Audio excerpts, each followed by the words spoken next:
The scent of antiseptic couldn't mask the underlying notes of wealth that permeated the mansion's air.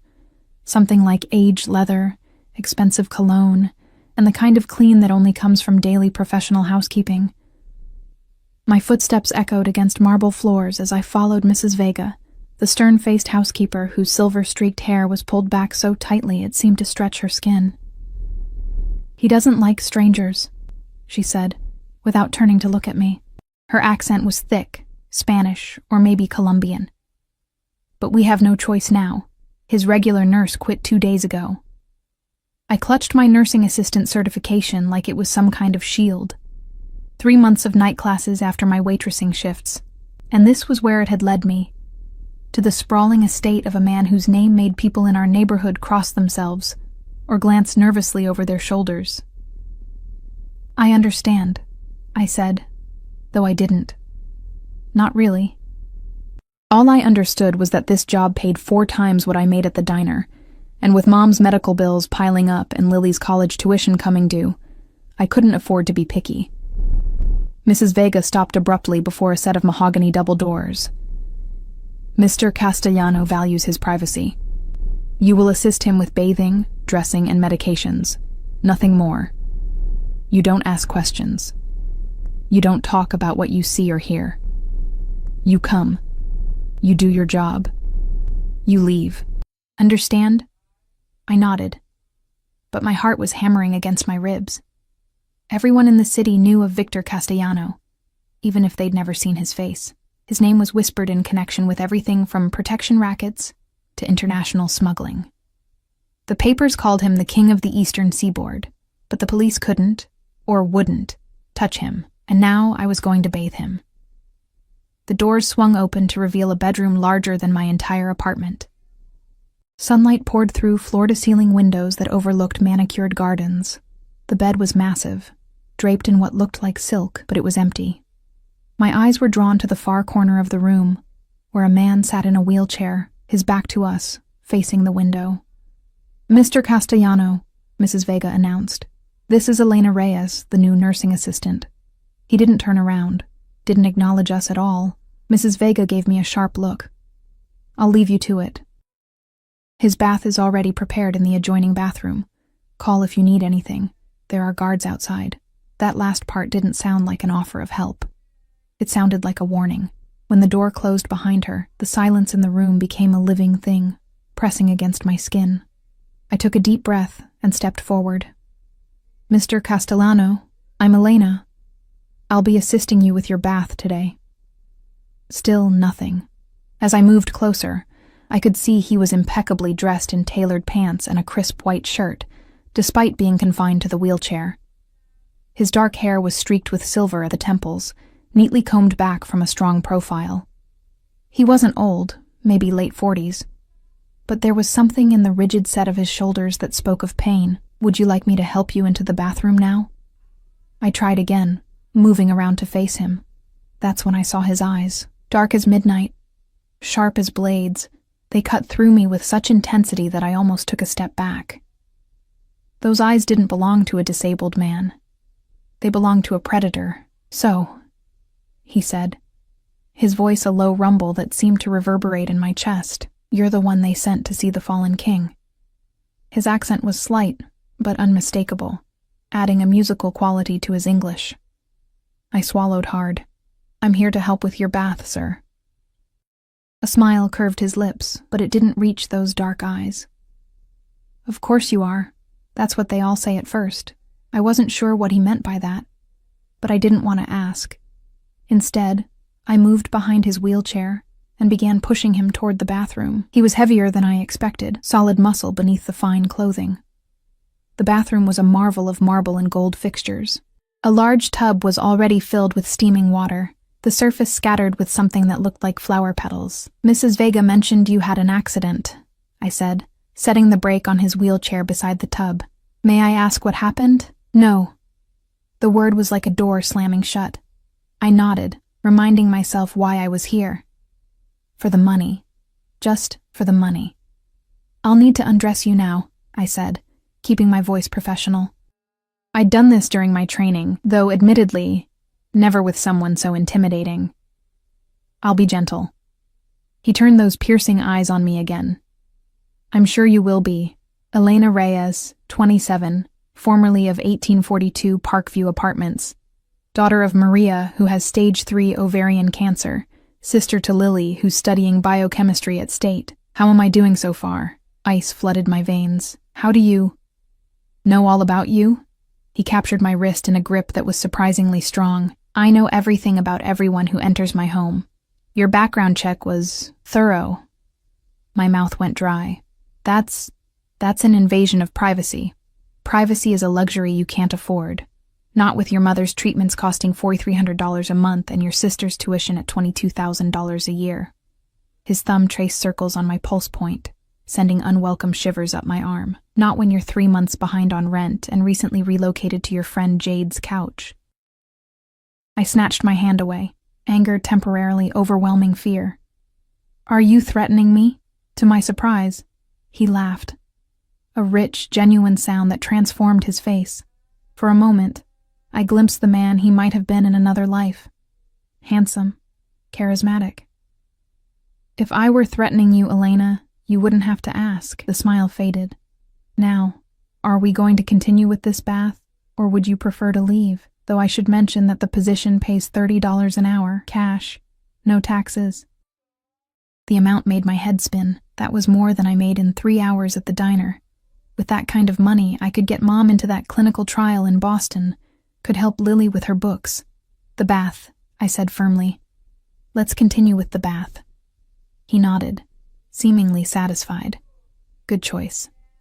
I helped him out of his jacket first, then began unbuttoning his shirt. My fingers trembled slightly, but I kept my face neutral. His chest was muscled and tanned, marred by scars, some surgical, others that looked like bullet wounds. A massive tattoo covered his right shoulder and part of his chest, an intricate design of a lion surrounded by symbols I didn't recognize. As I reached for his belt, he caught my hands again. Before we continue, there's something you should know. His voice had dropped lower. I'm not actually paralyzed. I froze. What? The wheelchair is a precaution. A piece of theater for my enemies who believe they succeeded in breaking me. His grip tightened. Very few people know this truth. Those who do are either dead or in my innermost circle. You now belong to the latter category. Do you understand what that means? I didn't. Not fully. But a cold knot of dread formed in my stomach. Why are you telling me this? His eyes never left mine. Because Elena Reyes, I've been watching you for much longer than you realize. You aren't here by accident. My heart hammered against my ribs. I don't understand. You will. He released my hands and began to stand, rising from the wheelchair with fluid grace that belied any disability. He towered over me, at least 6 feet tall, broad-shouldered and intimidating. Soon enough. I backed away until I hit the marble countertop. What do you want from me? Right now, just the bath you promised. He stepped closer, forcing me to tilt my head back to maintain eye contact. After that, we'll discuss why you're really here. I should have run. Everything inside me screamed to flee, to get as far from this man and this mansion as possible. But then I thought of Mom's pale face as she endured another round of chemo, of Lily's desperate phone calls about textbook costs, and so I stayed, reaching for the soap with shaking hands as Victor Castellano stepped into the bath, his dark eyes never leaving mine. I had no idea then that this bizarre first meeting, this deception, would be the least shocking part of my entanglement with the most dangerous man in the city. I couldn't have known that by the end of the week, I'd be running for my life. Or that somehow, despite everything, I'd find myself running toward him instead of away. The water rippled around his powerful body as he settled into the tub, the steam rising between us like a veil about to be torn away. Let's begin, he said. And somehow it sounded like both a promise and a threat. My hands trembled as I lathered the sponge with expensive soap that smelled of sandalwood and something darker, more exotic. Victor Castellano watched me with those predatory eyes, seemingly amused by my discomfort. You have questions, he stated, not asked. I kept my eyes fixed on the sponge, avoiding the expanse of his muscled chest rising from the water. It's not my place to ask questions. An unusual restraint in someone so young. Water sloshed as he leaned back, exposing the column of his throat. Go ahead. Ask. I may even answer. I hesitated, then met his gaze directly. Why pretend to be disabled? Why tell me the truth? His smile was slow, calculated. The first answer is simple. When your enemies think you're weak, they become careless. The wheelchair provides strategic advantages. I began washing his shoulders, keeping my touch clinical despite the intimacy of the situation. His skin was hot beneath my fingers, marked with more scars than I'd initially noticed. A tapestry of violence etched into flesh. And the second answer? I pressed, surprising myself with my boldness. Why tell you? He captured my wrist again, pulling me closer until I was leaning precariously over the tub. Water soaked the front of my scrubs. Because I needed to see your reaction. To confirm what I already suspected about you. Which is what? My voice emerged as a whisper, that you're desperate enough to keep secrets, but not corrupted enough to exploit them. He released me and I straightened, heart pounding. A rare combination in my world. I resumed bathing him, moving the sponge down his arms, trying to maintain some semblance of professional detachment. I still don't understand why I'm here.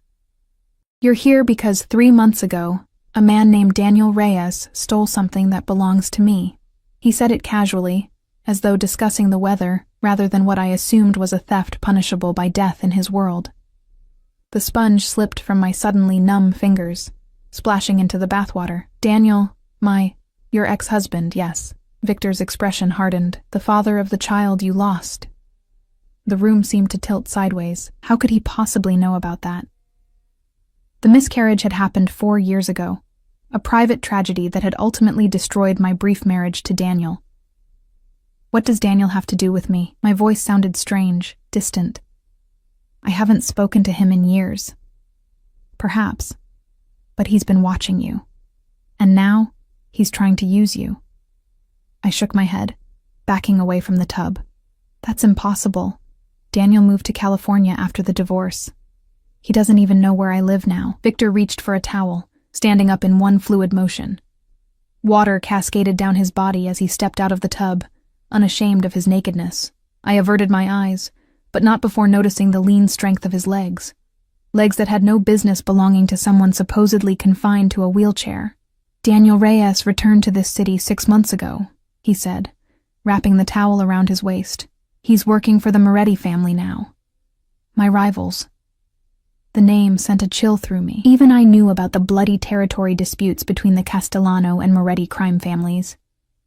What does this have to do with me? I repeated, though a sickening suspicion was forming in my stomach. Victor moved toward me with the fluid grace of a predator. Despite the towel, he was intensely intimidating, a man accustomed to power, to being feared. 3 days ago, my security team intercepted communications revealing the Moretti's latest plan. They intended to place someone close to me, someone they could manipulate, someone with access to my private quarters and medications. His eyes narrowed.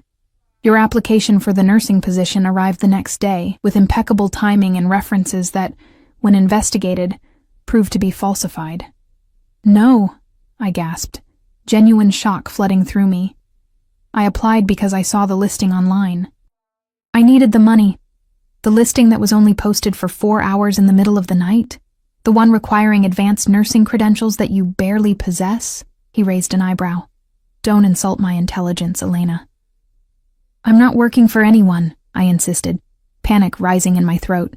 I don't even know where Daniel is. Victor studied me for a long moment. Perhaps not consciously, but someone arranged for you to find that job listing. Someone ensured your application would stand out. Someone is using you as an unwitting pawn. My mind raced. The job listing had seemed too good to be true, far too well paying for the qualifications required. My friend Jade had forwarded it to me, insisting I apply immediately. Jade, I whispered, the pieces clicking together. She must be connected to Daniel somehow. Your roommate has been dating Miguel Santoro for the past 2 months, Victor confirmed. Miguel works for Daniel, who works for the Morettis. The betrayal hit me like a physical blow. Jade had known how desperate I was for money, had offered me her couch when I couldn't make rent. All this time, had she been setting me up?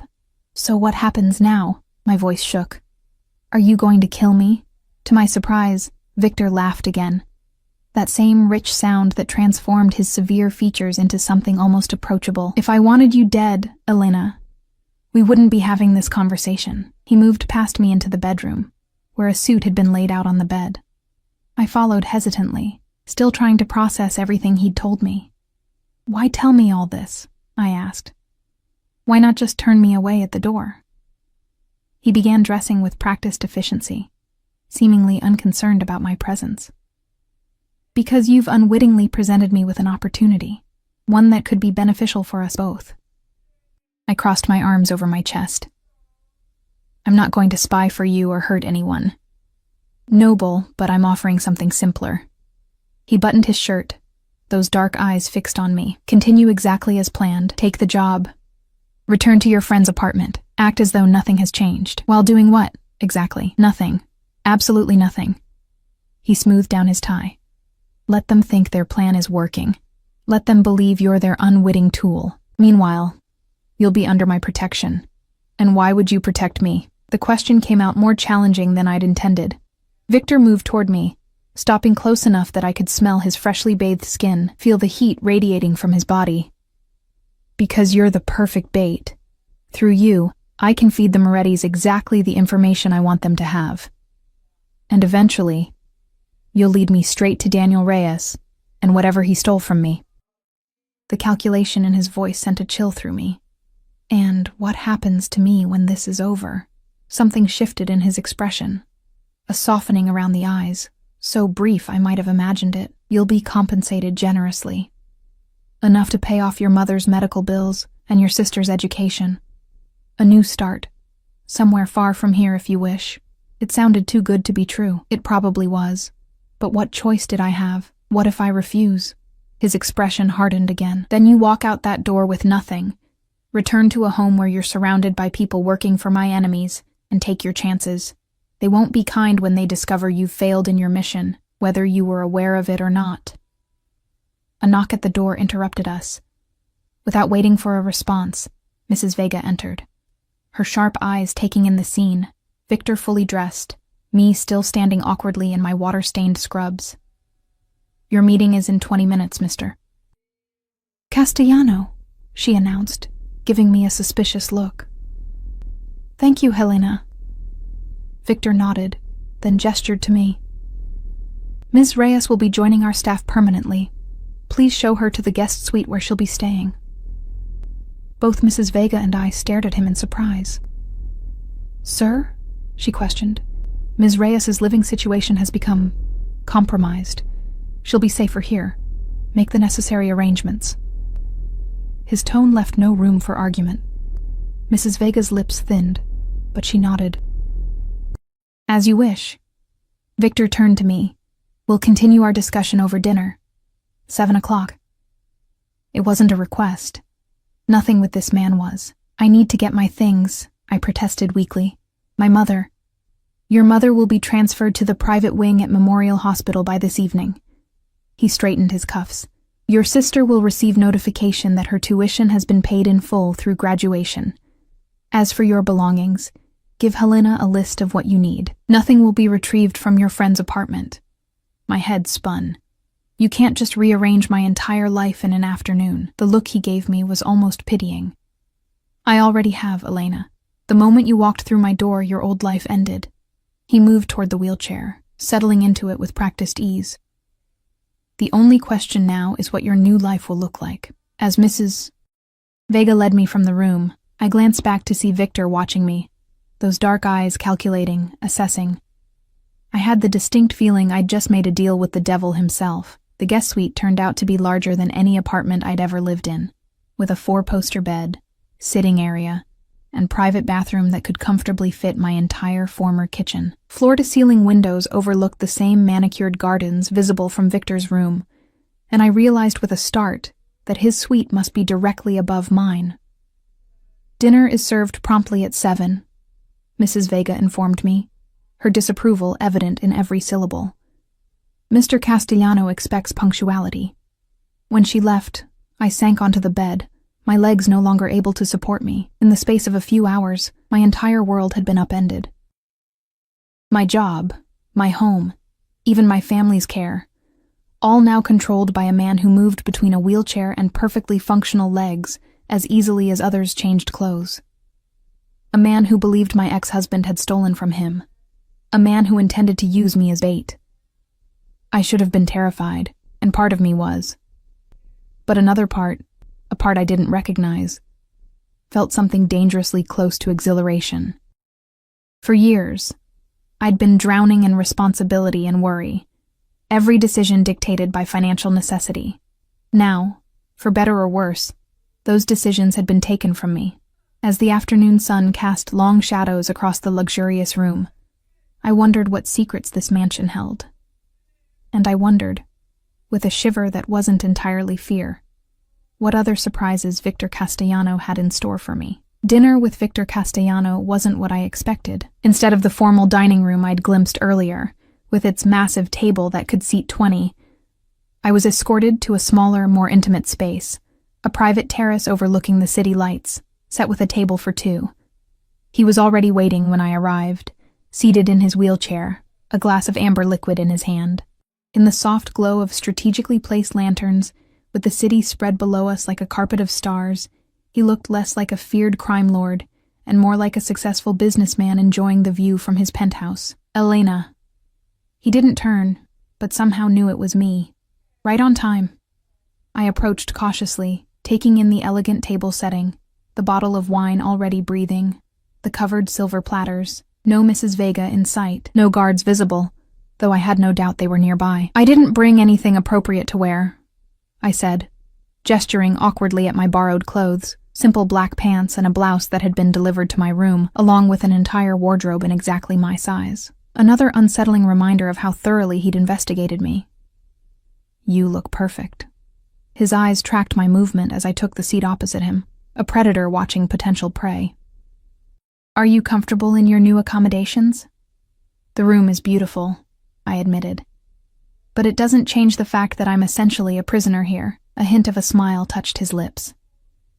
A prisoner in a gilded cage is still a prisoner. Is that it? He poured wine into my glass without asking if I wanted any. Drink. It will help with the shock. I took a sip, the rich flavor exploding on my tongue. I knew nothing about fine wines, but even I could tell this cost more than my monthly rent. I called the hospital. My mother's been moved to a private suite. The nurse told me all her expenses are covered. As promised, he lifted the covers from our plates, revealing perfectly seared steaks, roasted vegetables, and something that looked like risotto. I keep my word, Elena, always. I set my wine down. Why go to all this trouble? You could have hired anyone to be your bait. Not anyone. He cut into a steak with precise movements. It needed to be you. Because of Daniel. Yes and no. His dark eyes met mine over the rim of his glass. Daniel Reyes is merely a foot soldier in a larger war, replaceable. What he stole, however, is not. I pushed food around on my plate, my appetite diminished by anxiety. What did he take? Victor studied me for a long moment before answering. Information. The kind that could dismantle everything I've built over the past 20 years. Blackmail material, I translated. Among other things. He set his utensils down. Your ex-husband accessed financial records, client lists, distribution networks, and evidence of certain arrangements with people who publicly claim to be my adversaries. The implications were clear. Daniel had stolen evidence of corruption, of criminal enterprises, possibly even of police or politicians on Victor's payroll. Why would he target you specifically? I asked, the pieces not quite fitting together. Daniel was never involved in your kind of business when I knew him. Are you certain of that? Victor's voice was soft, dangerous. You were married for, what was it, 16 months? How well did you really know him? I opened my mouth to object, then closed it. The truth was, Daniel and I had married young, a whirlwind romance that burned hot and fast. When I lost the baby at 4 months, something broke between us. He'd grown distant, staying out at all hours, coming home smelling of alcohol and perfume that wasn't mine. I'd filed for divorce 6 months later, and he hadn't even contested it. Not well enough, apparently, I finally admitted. Daniel Reyes has been involved with the Moretti family since before he met you, Victor said, confirming my worst suspicions. Your marriage was no accident, Elena.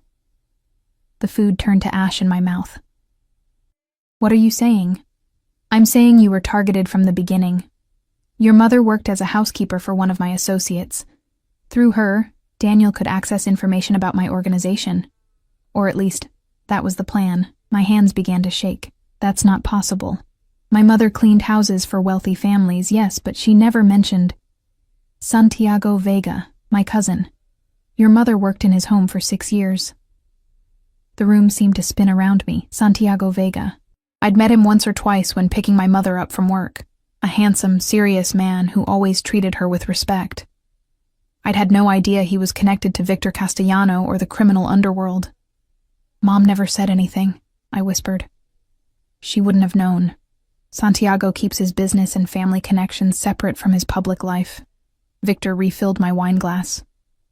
Daniel's plan fell apart when your mother became ill and had to stop working. And then, of course, there was the pregnancy. I flinched at the mention. Don't. To my surprise, something like compassion flickered across his face. I apologize. That was insensitive. We ate in silence for several minutes, the weight of these revelations pressing down on me. My entire relationship with Daniel, our whirlwind courtship, his insistence on meeting my mother, even his initial attraction to me, had all been calculated. A means to an end. Why tell me all this? I finally asked. Why not just use me as your pawn without explaining? Victor pushed his wheelchair back slightly, his expression unreadable. Because unlike the Morettis, I don't use people without their understanding. It's inefficient, breeds resentment, creates unnecessary complications. And you prefer your complications necessary? The words slipped out before I could stop them. To my relief, he laughed, that same rich sound that transformed his face, making him almost handsome. Precisely. He gestured toward the city below. Do you know what the difference is between men like me and men like Antonio Moretti? I shook my head. Control. Victor's voice dropped lower. Moretti craves chaos, uses fear as a blunt instrument. I prefer precision. As if to demonstrate, he suddenly rose from the wheelchair, moving with fluid grace to the terrace railing. Standing there in his perfectly tailored suit, backlit by the city lights, he cut an imposing figure, powerful, dangerous, and undeniably magnetic. You should remain in the wheelchair when the staff is around, I said quietly. He glanced over his shoulder, surprise evident in his expression. You're concerned for my security? I shrugged, unsure myself why I'd said it. You've protected my family. I'm just returning the favor. Something shifted in his eyes, a warmth that hadn't been there before.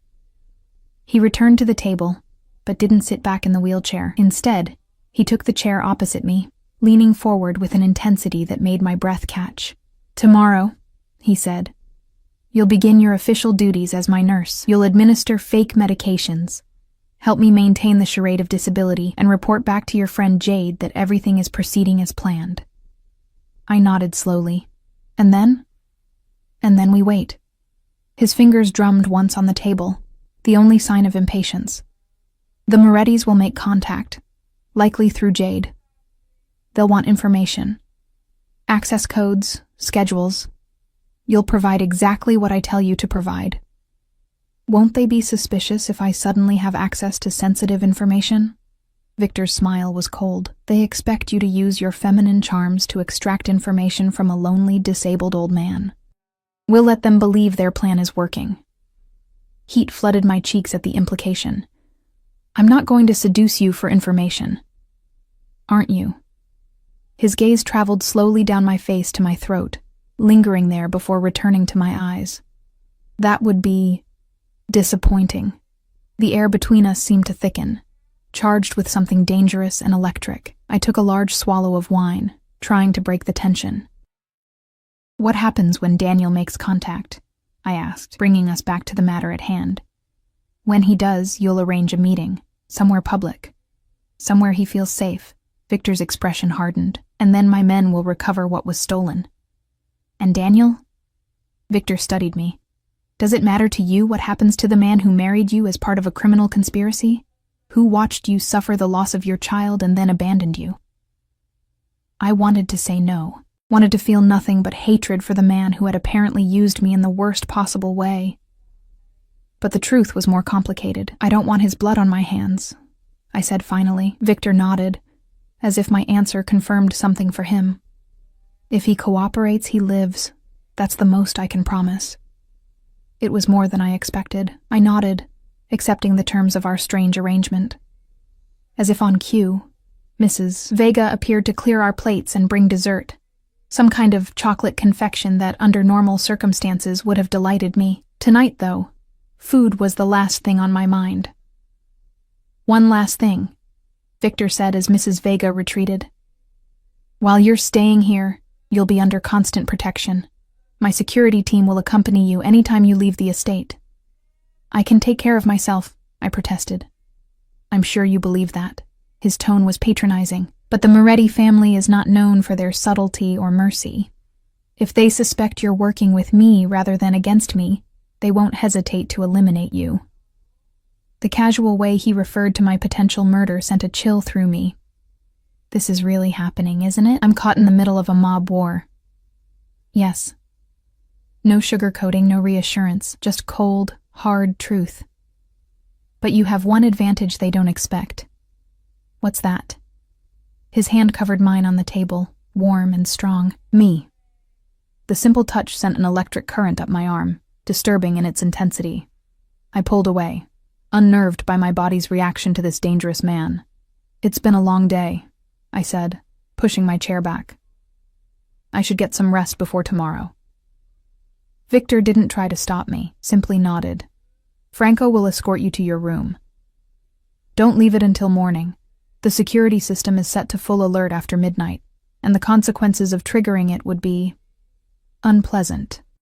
Another gentle reminder of my captivity. Wrapped in the guise of concern, Franco turned out to be a mountain of a man who materialized from the shadows as soon as I exited the terrace. He said nothing as he led me back through the labyrinthine corridors of the mansion, his hulking presence both threatening and oddly reassuring. At least with him beside me, no one else would dare approach. Back in my suite, I found fresh night clothes laid out on the bed, and a phone on the nightstand. Not my old one, but a new model I didn't recognize. For emergencies only, Franco rumbled, the first words he'd spoken. It connects directly to security and to Mr. Castellano. Don't try to call anyone else, it won't work. When he left, I sank onto the edge of the bed, overwhelmed by everything that had happened in the span of a single day. This morning, I had been a struggling nursing assistant, sleeping on my friend's couch, drowning in debt and worry. Tonight, I was the protected guest of the city's most notorious crime lord, caught in a deadly game between rival families, with my treacherous ex-husband somewhere in the mix. I should have been terrified, and part of me was. But as I slipped between sheets finer than any I'd ever touched, in a room more luxurious than I'd ever known, another emotion surfaced. One I was ashamed to acknowledge. For the first time in years, I felt alive. Really alive. With every nerve ending tingling and every sense heightened. The constant low-grade anxiety about money and survival had been replaced by a more immediate primal fear, but also by its counterpart, exhilaration. Victor Castellano was dangerous. His world was dangerous, but as I drifted toward sleep, his dark eyes and enigmatic smile followed me into dreams that left me restless and flushed in the pre-dawn hours. I was playing with fire, and some reckless part of me wanted to get burned. Morning arrived with a gentle knock at my door, and a tray of breakfast more elaborate than any I'd ever seen. Fresh fruit arranged in a spiral pattern, delicate pastries, a silver pot of coffee that smelled like heaven, and a single red rose in a crystal vase. No note, but the message was clear. My captor was also my host, and apparently determined to treat me as a guest rather than a prisoner. I ate quickly, showered in the marble bathroom with its rainfall showerhead and products that smelled like they cost more than my monthly salary, and dressed in the clothes that had been provided, simple black pants and a white blouse that could pass for nursing attire. professional, but fitted perfectly to my measurements in a way that made me wonder again about the extent of Victor's surveillance before I'd ever set foot in his home. Another knock came as I was fastening my hair back. "Enter," I called, half expecting Mrs. Vega with her perpetual frown. Instead, a young man in a tailored suit stepped inside, his posture military straight. "Ms. Reyes, I'm Anthony, head of Mr. Castellanos' security detail. I'll be briefing you on today's schedule and protocols." He was younger than I expected for someone in his position, maybe early 30s, with close-cropped dark hair and the watchful eyes of someone who assessed threats for a living. "Is Victor, Mr. Castellano, expecting me?" I asked, unsettled by the formality. "In approximately 40 minutes. First, we need to discuss your communication with the outside world." Anthony's expression remained neutral, but I detected a note of suspicion in his voice. Clearly, he knew exactly why I was here and didn't entirely trust me. Smart man. "I've been told to check in with Jade, my roommate, to maintain our cover," I said. He nodded. "Yes, all communications will be monitored. You'll use this." He handed me a sleek smartphone, different from the emergency phone by my bed. It contains tracking software and recording capabilities. Every call, text, and app is accessible to our team. I took it gingerly.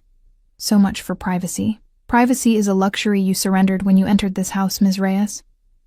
His tone softened slightly. "For your own protection, as much as ours. The Morettis have eyes and ears everywhere." I slipped the phone into my pocket. "Any other rules I should know about?" "Several." Anthony moved toward the door. "I'll explain as we walk. Mr. Castellano is waiting in the East Wing study." The mansion was even more impressive by daylight. Soaring ceilings, priceless artwork, floors of marble and hardwood so polished I could see my reflection. As we walked, Anthony detailed my restrictions. I wasn't to enter certain areas of the house without escort, couldn't leave the property without security, and needed to report any contact from outsiders immediately. "You'll also need this." He handed me an ID badge with my photo, a photo I'd never posed for. "It provides access to Mr. Castellanos' private areas and confirms your status to the staff and security teams." "My status is what, exactly?" I asked. Anthony's expression remained professionally blank. "As someone under Mr. Castellanos' personal protection." We stopped before a set of double doors made of dark wood, inlaid with what looked like mother of pearl. Anthony knocked once, then stepped back. "Enter." Victor's voice came from within, that same commanding tone that seemed to vibrate through my bones. The study was a masculine space of leather and wood, with floor-to-ceiling bookshelves and a massive desk positioned to overlook the gardens. Victor sat behind it in his wheelchair, reading glasses perched on his nose as he reviewed documents. He looked up as I entered, those dark eyes instantly assessing. "Thank you, Anthony. That will be all for now." The security chief nodded and withdrew, closing the doors behind him. "Did you sleep well?" Victor asked, removing his glasses. "As well as can be expected, given the circumstances." I remained standing, unsure of my role in this strange pantomime we were playing. "Sit." He gestured to the chair opposite his desk. "We have much to discuss before your official duties begin." I sat, crossing my legs and trying to project more confidence than I felt. "Have you heard from the Morettis, or Daniel?" "Not directly, but my sources confirm they're becoming impatient." He steepled his fingers. "I've arranged for you to have 2 hours of free time this afternoon. You'll use it to contact Jade." "And say what?" "That you've gained my trust, that I'm heavily medicated and often confused, that you believe you can access my private files within a few days." His mouth curved in a humorless smile. "You'll also mention that I seem to have taken a personal interest in you." Heat crept up my neck. "Won't she find that suspicious? On the contrary. It's exactly what they're counting on. The lonely, crippled old man developing feelings for his pretty young caretaker." There was an edge to his voice, something almost like bitterness. "Men in my position are presumed to have certain weaknesses. And do you?" The question slipped out before I could stop it. His eyes darkened. "We all have weaknesses, Elena. The difference is, I know mine." The intensity of his gaze made me look away first. "So I tell Jade you're interested in me, and then what?" "Then we wait for their next move. In the meantime, you'll actually perform the duties you were hired for." He pushed a folder across the desk. My real medical needs are minimal, occasional pain management for an old shoulder injury. The rest is theater. I opened the folder, scanning the detailed schedule of medications, most of them vitamins or placebos, and physical therapy routines. This is elaborate, necessarily so. The staff believes I was injured in an assassination attempt 18 months ago. Only a handful know the truth. He wheeled around the desk, coming to stop beside me. Which brings us to your first official duty of the day. I looked up, suddenly aware of how close he was, which is, help me prepare for a meeting with my lieutenants. They expect to see their leader appropriately diminished. For the next hour, I helped Victor transform himself into the image of a man still recovering from devastating injuries. He showed me how to adjust the wheelchair to a slightly reclined position, how to arrange pillows to support a supposedly weakened spine, how to apply subtle makeup that suggested lingering illness. You've thought of everything, I murmured, watching him inspect my work in a small mirror. Survival depends on attention to detail. He caught my wrist as I started to move away. There's one more thing, Elena. What's that? During the meeting, you'll need to administer my medication. It's important the others see you in this role. His grip was warm, firm, but not painful. Can you play your part convincingly? I met his gaze steadily. I was married to a con man for 16 months without realizing it. I think I can manage a little acting. Something like admiration flickered in his eyes. Good. The meeting took place in a conference room I hadn't seen before, with Victor positioned at the head of the table, looking frail but commanding. 5 men and 1 woman were already seated when we entered, all rising respectfully until Victor waved them down. I recognized Santiago Vega immediately, my mother's former employer, Victor's cousin, though he gave no indication he knew me. The others were introduced only by first names: Marco, Liam, Dominic, Raphael, and the woman Veronica, whose sharp eyes missed nothing. I played my role perfectly, adjusting Victor's wheelchair, discreetly checking his vitals, and at the appointed time, administering his critical medication with professional efficiency. All the while, I kept my expression neutral, my eyes downcast as they discussed business in carefully coded language. The shipment from our Canadian friends arrived safely, Marco reported. Quality exactly as promised. Our friends in blue have increased patrols in the South District, Liam added. Routing has been adjusted accordingly.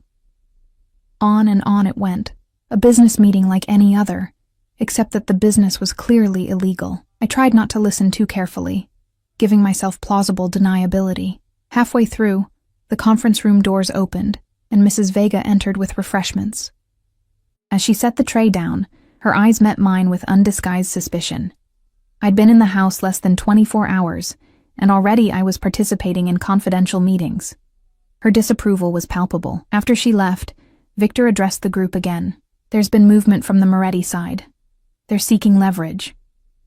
The atmosphere in the room instantly tensed.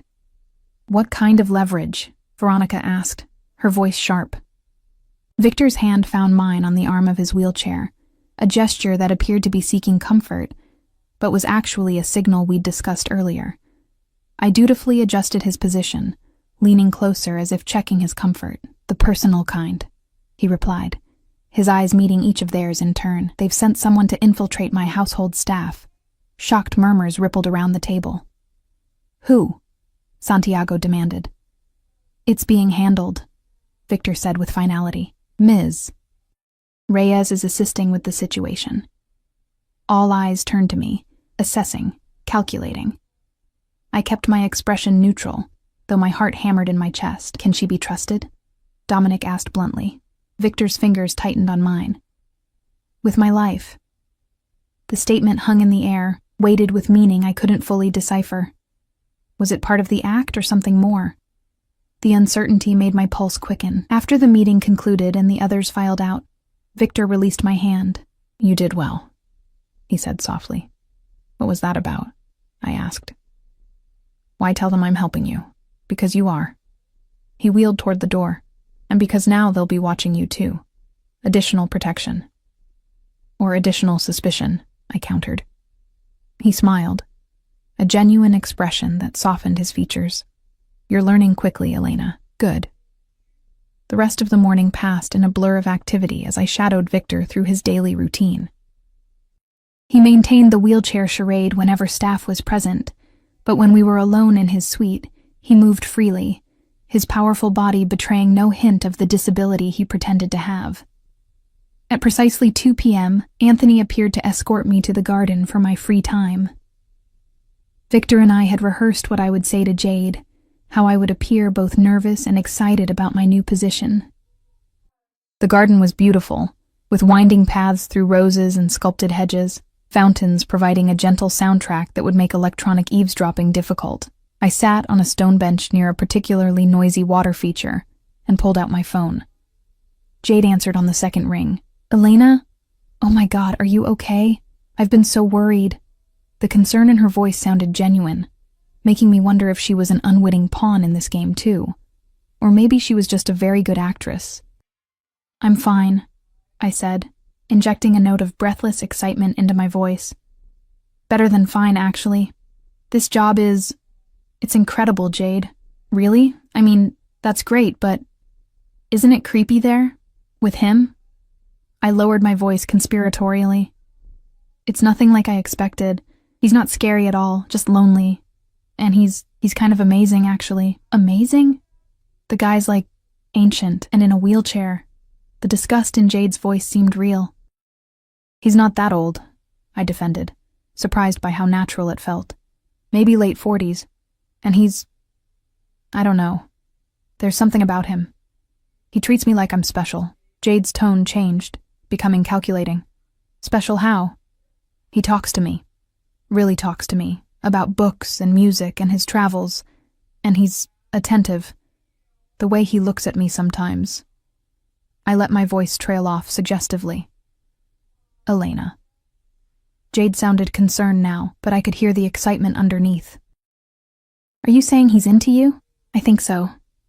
I twisted a strand of hair around my finger, playing the part of the infatuated caregiver. It's crazy, right? But he's got me staying in this gorgeous suite, and there are clothes in my size, and he asks for me specifically for everything. Has he... you know? The eagerness in her voice made my stomach turn. No, nothing like that. But I think he trusts me. He left his office unlocked yesterday when I was helping him with physical therapy. And I saw his computer.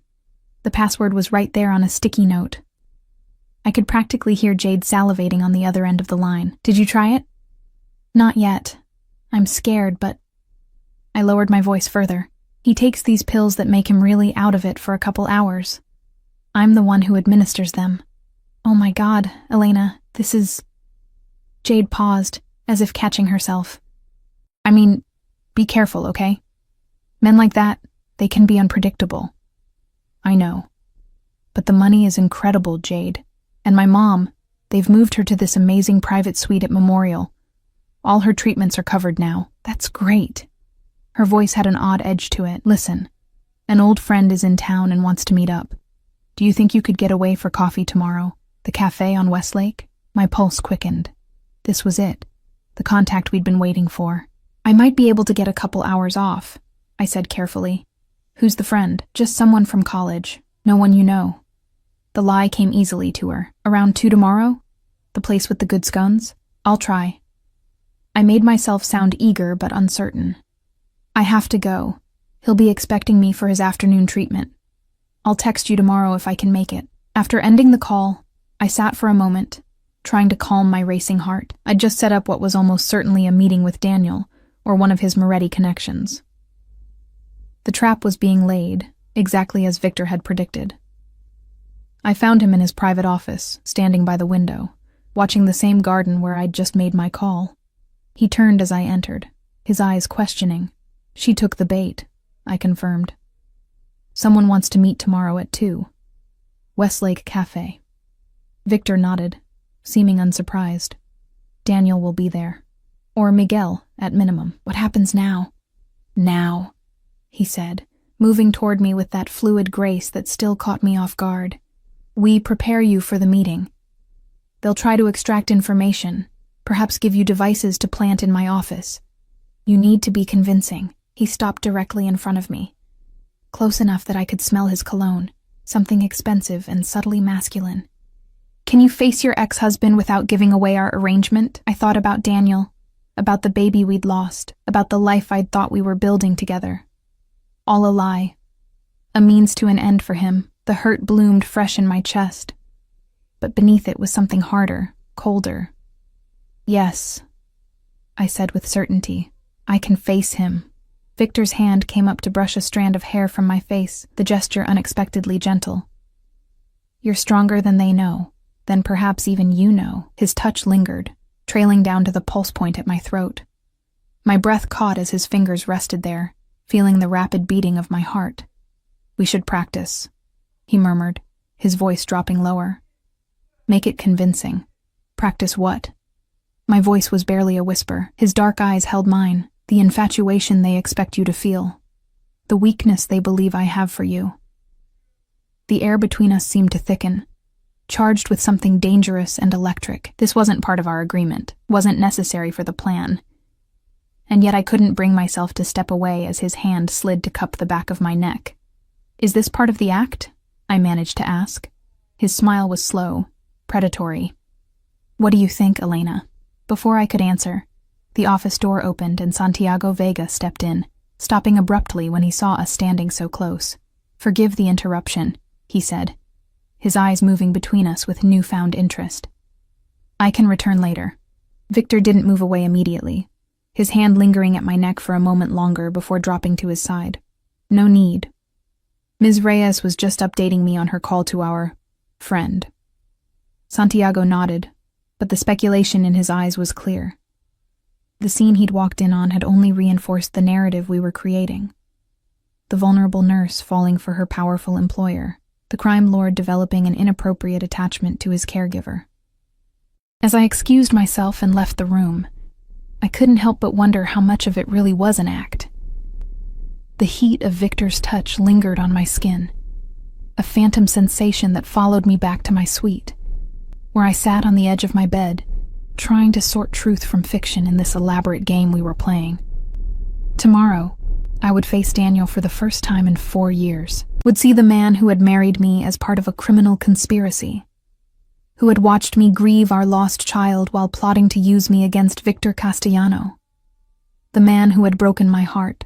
I was ready to play my part, ready to be the bait that would lead Victor to whatever Daniel had stolen.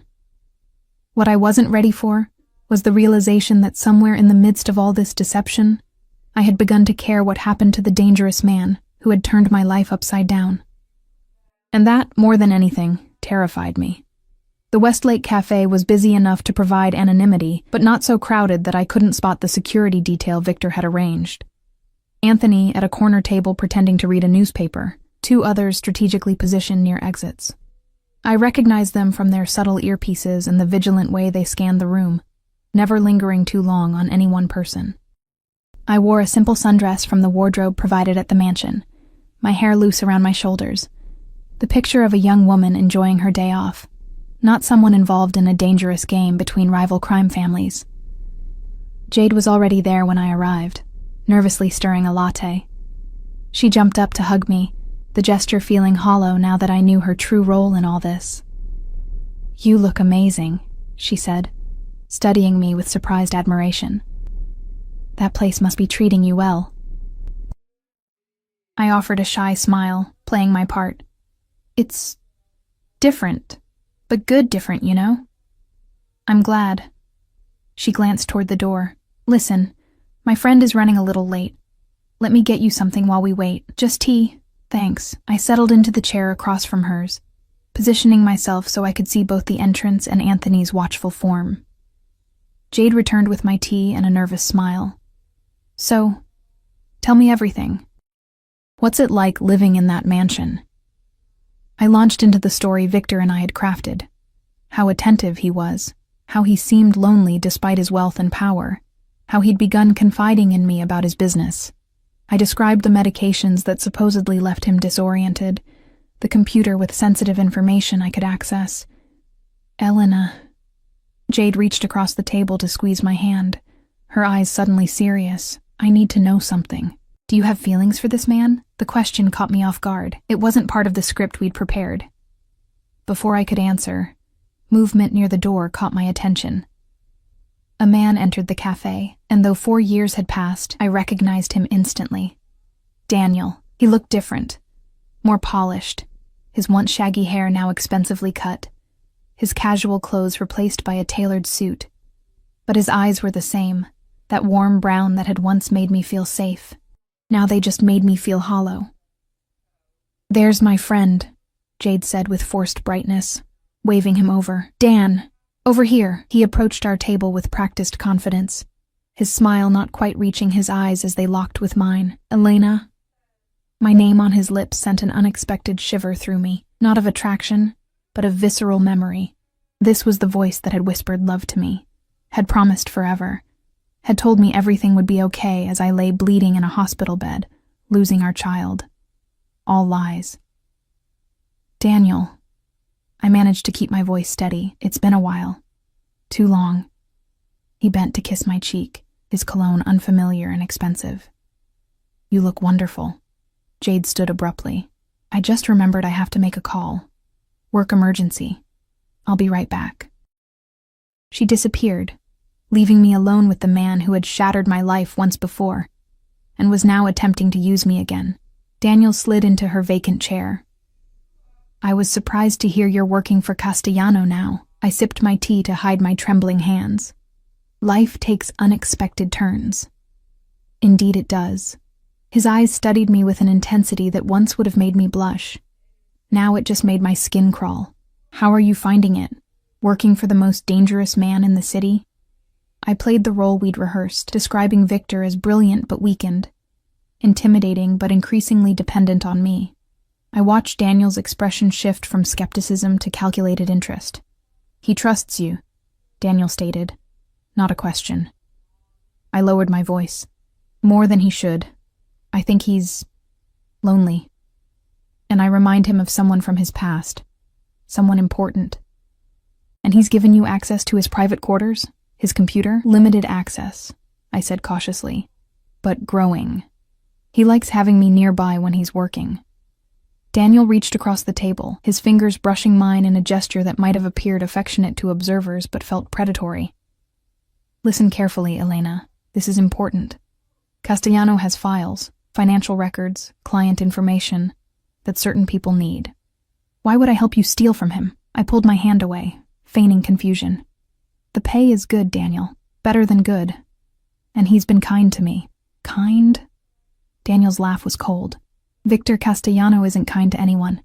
He's a monster wearing a businessman's suit." "You don't know him," I said, surprised by the defensiveness in my voice. "I know him better than you think." Daniel leaned closer. "What I'm asking isn't theft. It's justice. He destroyed my family, Elena. My father was a good man who made one mistake. Crossed Castellano's territory with a shipment. For that, my entire family paid." This wasn't in the script. Victor hadn't mentioned anything about Daniel's family. "What are you talking about?" I asked, genuinely confused. "My father, my mother, my sister. All dead because of Castellano's orders." His eyes blazed with hatred. I was 17, the only survivor. Everything since then, including meeting you, has been about getting close enough for revenge. I stared at him, trying to process this new information. Was this another lie? Or had Victor withheld crucial details? "You married me as part of a revenge plot?" The hurt in my voice wasn't entirely feigned. Daniel had the decency to look ashamed. "It started that way. But Elena, I did care for you. When you got pregnant, I wanted out. I tried to walk away from all of it." "But you didn't," I whispered. "No." His expression hardened.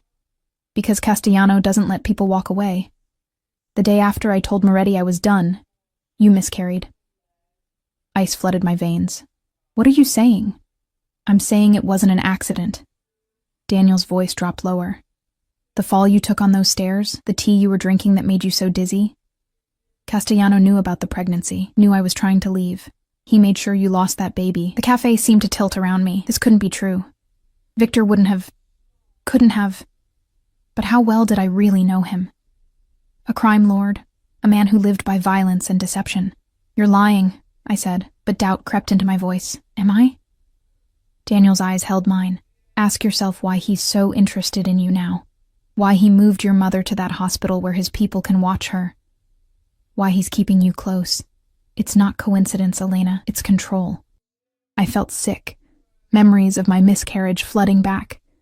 The dizziness before I fell. The strange bitter taste of the tea I'd been drinking that day. Details I'd never questioned because grief had overwhelmed everything else. What do you want from me? I managed to ask. My rehearsed lines forgotten. Access to his private server. There's a flash drive.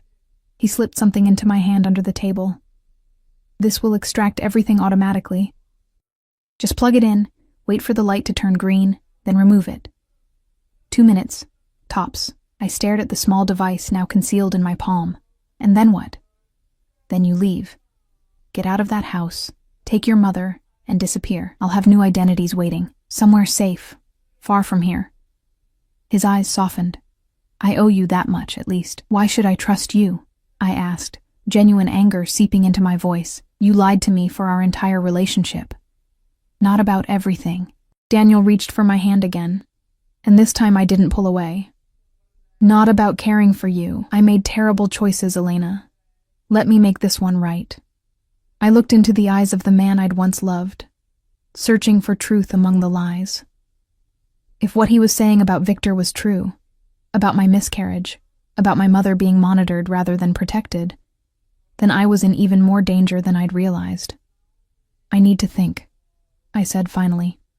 You have 48 hours. Daniel squeezed my hand. After that, Moretti takes matters into his own hands. And trust me, you don't want to be in that house when he does. As if on cue, Jade returned, all smiles and chatter about her work emergency. Daniel stood, kissing my cheek again. It was good seeing you, Elena. Think about what I said. About everything. I watched him leave, the flash drive burning a hole in my palm, doubt burning a hole in my chest. Anthony was at my side almost immediately, his hand under my elbow as he guided me out a different exit and into a waiting car with tinted windows. Did you get what we needed? He asked once we were moving. I nodded numbly, handing him the flash drive. He wants me to download files from Victor's server. Says Moretti moves in 48 hours if I don't. Anthony pocketed the device without comment, his eyes studying my face. What else did he say? I looked out the window at the passing city, my mind racing. If Daniel was lying, if this was all part of the Moretti's plot, then telling Anthony everything was the right move. But if he was telling the truth about Victor's involvement in my miscarriage, in using my mother as leverage, just details about what to download and how to get out afterward, I said, making my decision. Nothing important. Anthony seemed to accept this, turning his attention to his phone. I leaned back against the leather seat, my thoughts in chaos. I needed to speak to Victor alone, needed to see his face when I asked him about Daniel's accusations. The car pulled through the mansion's gates and around to a side entrance I hadn't used before. Anthony led me through a series of corridors to Victor's private office, where he was waiting, standing by the window, no wheelchair in sight. Leave us, he said to Anthony, who nodded and withdrew. I stood silent, watching Victor as he poured 2 glasses of amber liquid from a crystal decanter. He handed one to me, his dark eyes assessing. You seem troubled, he observed. The meeting didn't go as planned. I took a large swallow of what turned out to be very expensive whiskey, welcoming the burn. Daniel was there, as expected. He gave me this. I described the flash drive and its purpose, watching Victor's expression carefully. Anthony has it now. Victor nodded, seemingly pleased. Our technical team will analyze it. It likely contains tracking software or worse. I took another sip of whiskey, gathering my courage. He also told me other things. Things about you. Something flickered in Victor's eyes. Wariness, perhaps. Did he? He said his entire family was killed on your orders, that he's been planning revenge for years. That our marriage was part of that plan. Victor set his glass down. Most of that is true. His father worked for the Morettis, tried to move product through my territory without permission. There were consequences. Consequences that included killing an entire family? I asked, my voice tight. This is a violent business, Elena. I won't pretend otherwise. At least he wasn't lying about that. But there was more, the part I most feared to ask about. He also said, I swallowed hard. He said you were responsible for my miscarriage, that you had me drugged, knew I would fall, that it was a message to him for trying to leave the Morettis. Victor went very still, his eyes darkening. For a long, terrible moment, he said nothing. Do you believe that? He finally asked, his voice dangerously soft. I don't know what to believe anymore. My hand tightened around the glass. Is it true? He moved toward me then, each step deliberate. I held my ground, refusing to back away despite the way my heart hammered in my chest. No, he said, when he was directly before me. It is not true. I knew nothing of you until 6 months ago when Daniel resurfaced with the stolen files. I had no involvement in your miscarriage. I searched his face, looking for any sign of deception. Why should I believe you over him? Because Daniel Reyes is desperate. Because he needs you to trust him enough to betray me. Victor's hand came up to cup my face, the gesture startlingly gentle. And because I have never lied to you, Elena. Not once since you entered my home. I wanted to believe him. God help me. I wanted to believe this dangerous man whose world I'd been pulled into. There's an easy way to settle this, I said, pulling away from his touch. Let me see what was on that flash drive. If Daniel was telling the truth about my miscarriage, there might be evidence. Victor studied me for a moment, then nodded. Very well. He moved to his desk, pressing a button on his phone. Anthony, bring the device to my office, and have Veronica join us. They arrived minutes later, Veronica carrying a laptop. She was striking up close, tall, with short dark hair and intelligent eyes that assessed me coolly. It's clean, Anthony reported, handing the flash drive to Victor. No tracking software, no malware, just an extraction program designed to copy specific file types. Interesting, Victor murmured. They're being cautious. Veronica set up the laptop, her fingers flying over the keyboard. I've created a secure sandbox environment. We can see what it targets without risking our actual systems. Victor inserted the drive, and we all watched as lines of code filled the screen. Veronica narrated what we were seeing. The program searching for financial records, client lists, shipment schedules. Standard corporate espionage, she said dismissively. Nothing we haven't seen before. Wait. I leaned closer, pointing to a file name that had appeared on the screen. What's that? Project Cradle? Veronica hesitated, glancing at Victor. He nodded once, and she clicked on the file. Documents appeared, medical records, surveillance photos, and my heart stopped when I saw my own name. My pregnancy test results, doctor's appointments, photos of me and Daniel entering our old apartment building. What is this? I whispered, horror washing over me. Victor's expression darkened. Not what you think.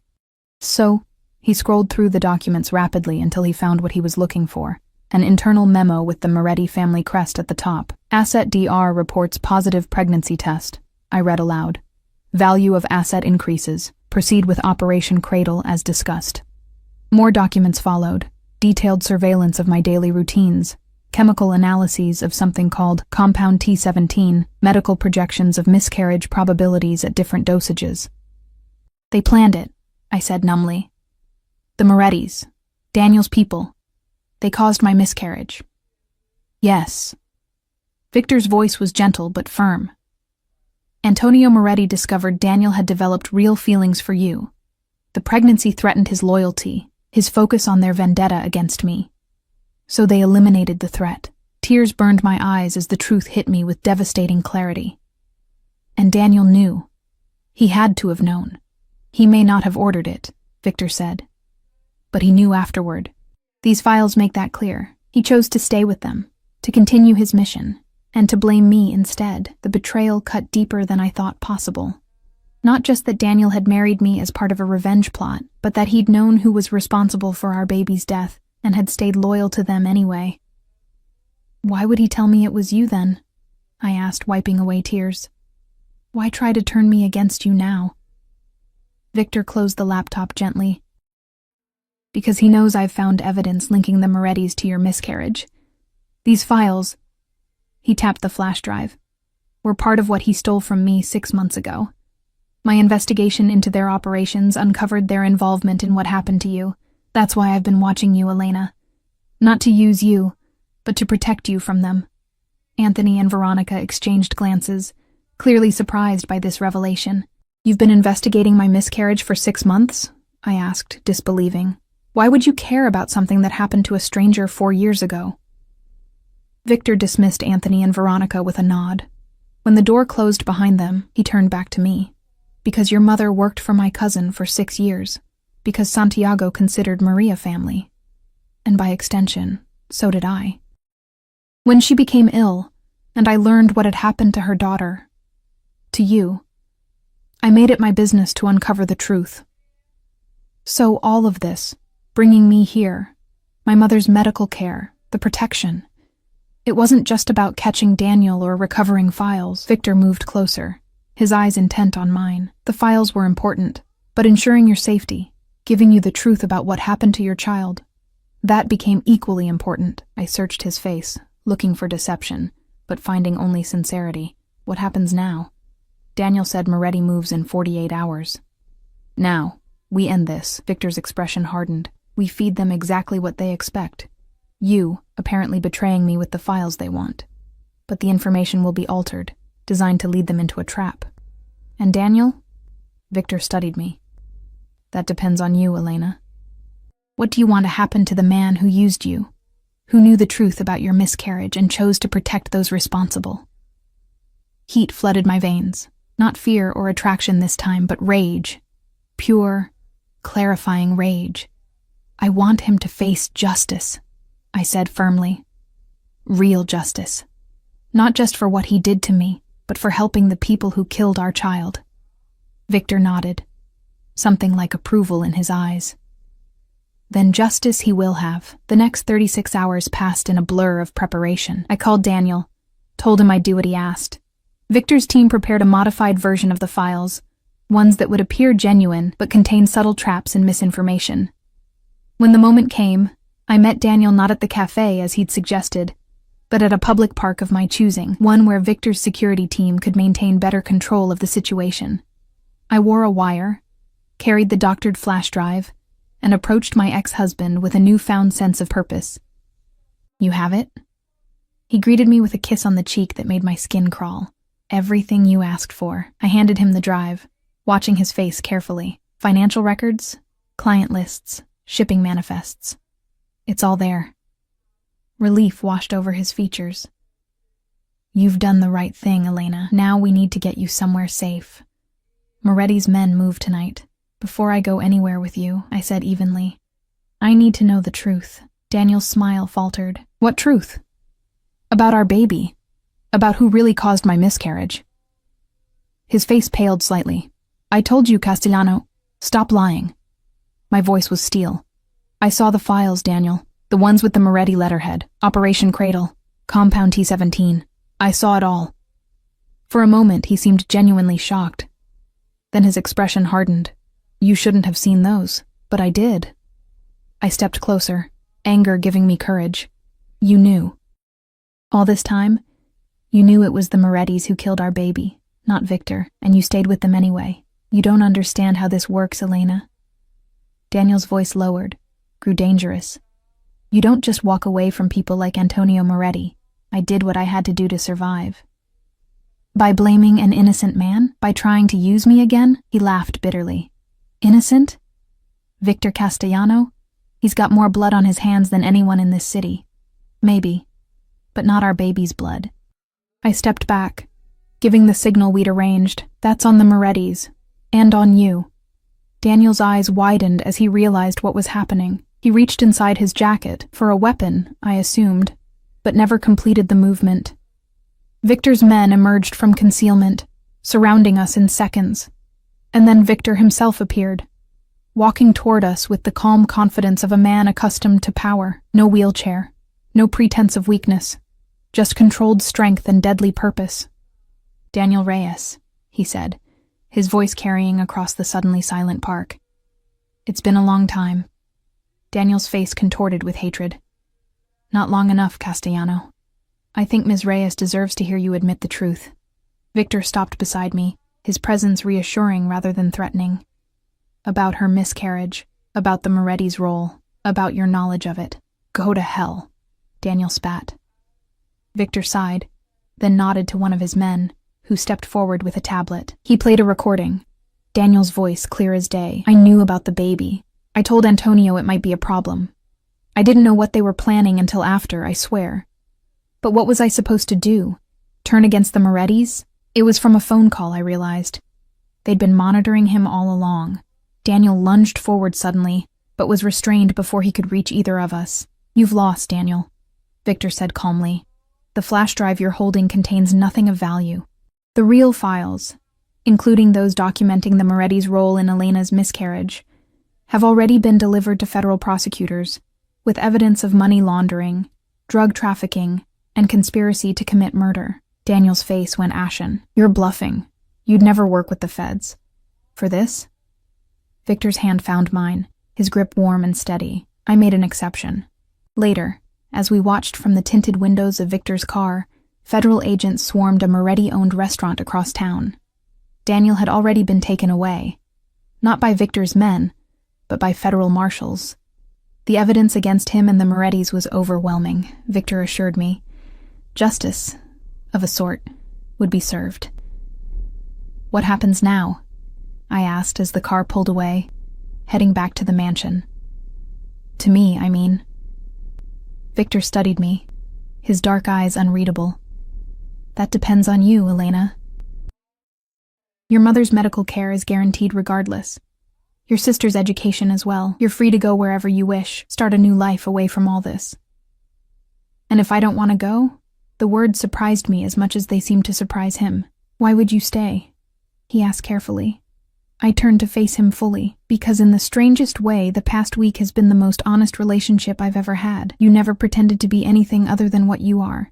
You protected me, helped me learn the truth, gave me justice for my child. That means something to me. His expression softened slightly. I'm still who I am, Elena.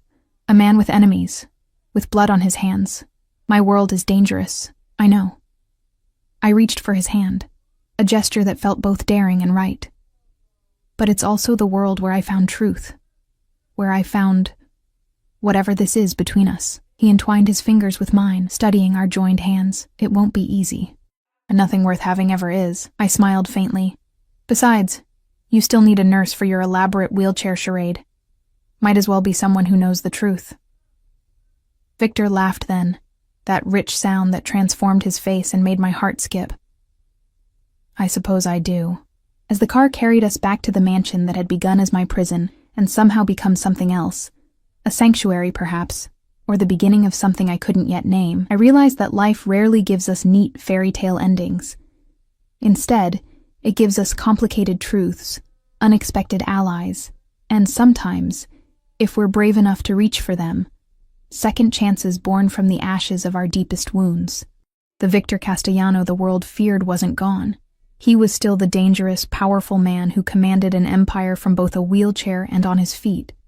But he was also the man who had sought justice for a child he never knew, who had protected a woman with no claim on him except a tenuous connection through her mother's former employment. And as his hand held mine, warm and steady as we drove toward an uncertain but shared future, I decided that was enough of a beginning. The rest we would write together, one day at a time.